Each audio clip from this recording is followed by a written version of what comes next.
Olá a todos do oitavo ano, dando prosseguimento no nosso conteúdo. O tema está aí no nosso slide, Revolução Francesa, parte 2.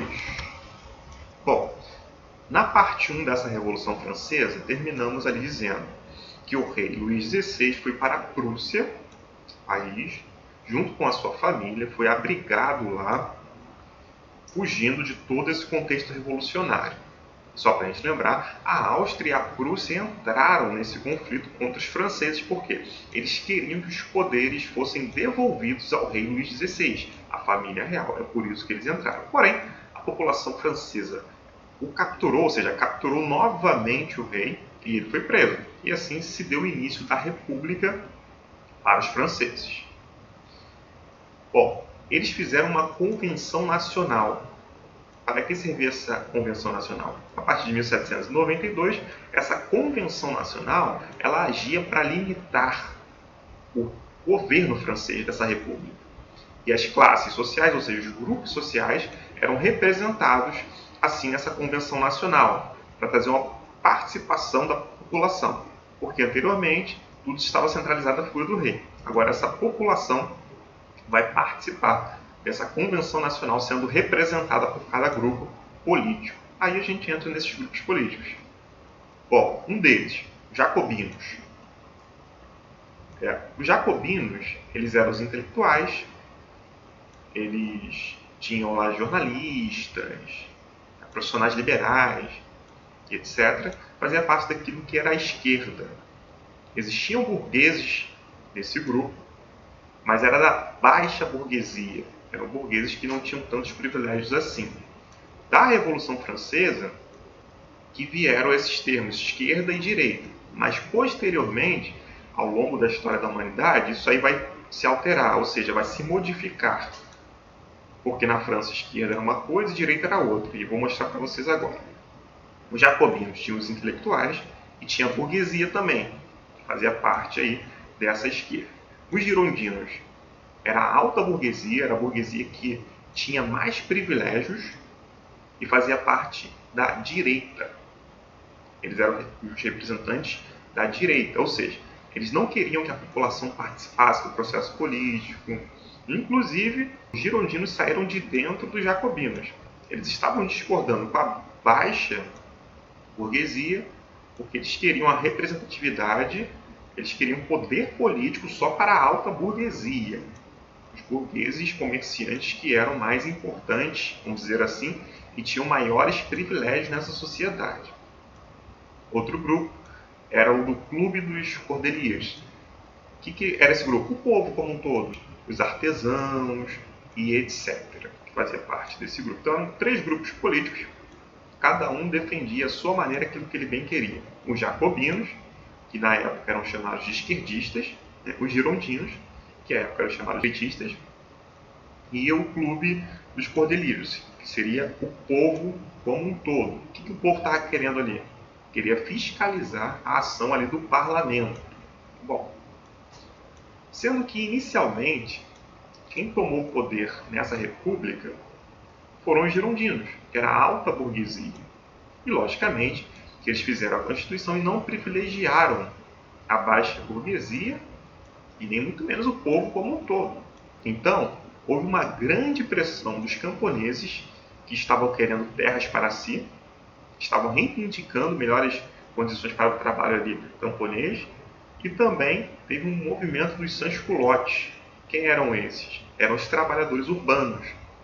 Eles são chamados assim porque eles não usavam os calções que os nobres usavam, aqueles calções finos por baixo da roupa, por isso que é sans-culottes, sem calções. Então eles começaram a questionar a convenção, tanto os camponeses que queriam terras para si, como também os sans-culottes que queriam melhores condições de trabalho. Bom, assim com isso, os girondinos receberam essa pressão e foram expulsos do poder. E os jacobinos assim chegaram ao poder, expulsando esses girondinos. Ou seja, a esquerda chegou ao poder expulsando a direita dos girondinos. Só para a gente lembrar, o processo de Revolução Francesa, essa história toda é longa, às vezes de difícil compreensão, Mas essa questão de esquerda e direita não é como nos dias atuais, e sim é no século XVIII para os franceses. É totalmente diferente dos dias de hoje. Só tem como herança esses nomes, esquerda e direita. Porém, é totalmente diferente. A esquerda e a direita são diferentes. A esquerda e a direita daquilo que é hoje. Está aí uma imagem do que seria a decapitação, né, do rei Luís XVI na guilhotina. Eles usaram bastante essa guilhotina aí na imagem. Muitas pessoas morreram.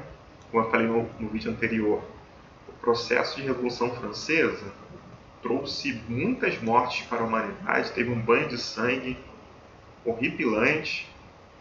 Mesmo assim, a gente conseguiu algumas ideias de igualdade, liberdade, fraternidade que influenciaram na nossa Constituição e em outros países do mundo também. Porém, muita gente morreu em todo esse processo. Bom, a partir dos momentos que os jacobinos tomam o poder, começa a ter uma série de medidas feitas pelos jacobinos. Um desses governos foi aí Robespierre. Primeiras medidas: eles fizeram uma reforma agrária, atenderam os camponeses que estavam ali reivindicando, deram terras aos camponeses e ainda sementes para que eles viessem plantar e produzir a sua vida assim dessa forma. Eles criaram escolas públicas para buscar alfabetizar a população, que ainda assim a maior parte era analfabeta. Eles fizeram agora o voto universal, ou seja, todos vão poder votar, inclusive as mulheres. Porque no início da República, lá com os girondinos, só quem poderia votar é quem tinha renda, quem tinha uma condição financeira para poder votar. Então, favoreceu a alta burguesia. Agora não, todos passaram a votar a partir dessas medidas dos jacobinos. E etc. Bom, essas medidas inicialmente foram favoráveis. Depois, uma série de conflitos vai acontecer e as coisas vão ficar bem feias para os franceses desse período. Por quê? É chegado o momento do terror. Robespierre, que era um desses líderes aí, dos jacobinos, ele deu o golpe. E os jacobinos passaram a agir de forma violenta contra quem criticasse o governo. Ou seja, assim como o rei fazia lá no poder absolutista, os jacobinos também passaram a fazer, matando os opositores políticos, perseguindo, isso na guilhotina. Então, por isso que eu falei que teve muitas mortes durante esse processo. Então, inicialmente, Robespierre ele favoreceu os sans-culottes, esses trabalhadores urbanos, estendendo leis trabalhistas, e também os camponeses. Qual era a ideia dele? Roubava dos ricos e distribuía ali entre os camponeses e os sans-culottes. Porém, houve uma grande pressão dos populares, da população. Por quê? Por causa desse governo do terror. Se a pessoa fosse contraditório a tudo aquilo que Robespierre trazia, contraditória, melhor dizendo, a tudo que Robespierre trazia, essa pessoa poderia perder sua vida, assim como muitos perderam. Então os populares reagiram contra esse governo, contra esse golpe que esse jacobino Robespierre fez. E agia da mesma forma ali que os reis agiam, Luís XIV, Luís XVI e etc. Bom, a população pressionou, Robespierre preso, e assim foi guilhotinado também. A mando dele muitas pessoas foram guilhotinadas e agora ele também o foi. Então, fechando esse período da Convenção Nacional, se estabeleceu o Diretório, que foi de 1795 até 1799, sendo que a alta burguesia mais uma vez venceu. Por quê? Esse diretório visava manter os privilégios da alta burguesia. Então a população se revoltou. Os camponeses, os sans-culottes, a baixa burguesia contra esse governo autoritário de Robespierre, que era chamado de o incorruptível, e deu o golpe e agiu dessa forma. E ele estava apoiando essa baixa burguesia.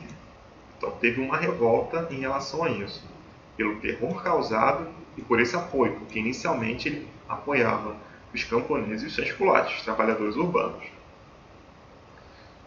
E foi assim definido o diretório, acabando esse período, e assim o diretório visava manter tudo aquilo que fosse favorável a alta burguesia.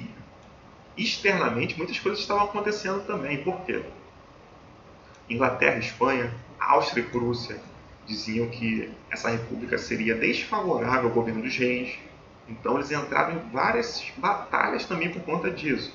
E quando os jacobinos saíram do poder com esse diretório, os jacobinos tentavam recuperar esse poder que a alta burguesia tomou para si. Então eles brigavam também por conta disso. E além disso, a série de batalhas que eles cometiam com os outros países externamente. E se destaca nesse período a figura aí do general Napoleão Bonaparte. Mas isso é assunto para outra aula. Aí Robespierre, que era chamado de o incorruptível, deu o golpe e agiu dessa forma, causando terror, matando todos aqueles que fossem contra o seu governo, todos aqueles que fossem contra os jacobinos, essa esquerda francesa do século XVIII. Aí Danton, que é mais um líder jacobino, porém Robespierre mandou matá-lo por discordâncias. E tá aí Marat, que também nesse processo foi morto, não por Robespierre, mas ele foi morto nesse processo, também era mais um líder jacobino. Enfim, bom gente, espero que tenha ficado claro e a gente se encontra no próximo vídeo. Valeu!